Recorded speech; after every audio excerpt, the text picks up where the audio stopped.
tsy ho zaka tsy afaka mitraka mila hampamohy fo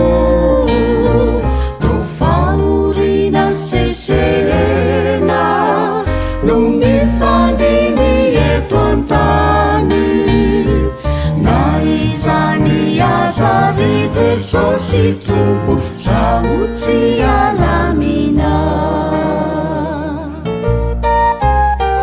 fandamanonja mafiaza miadimpiainako ety mila tsy ho zaka tsy afaka mitraka mila hampamohy fo to faorina sesena no mifandimy eto an-tany na izany aza ry Jesosy tompo saotsy alamina tsaroko fone iny ranao latsakiny ho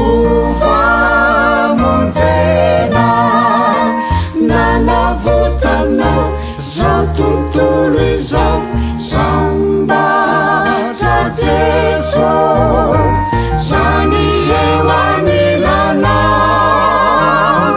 ka na ino na iantra saotsy alamina tsaroko fone iny ranao latsakiny ho famonjena nanavotanao zao tontolo izao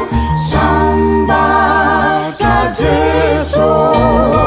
zany eo anilanao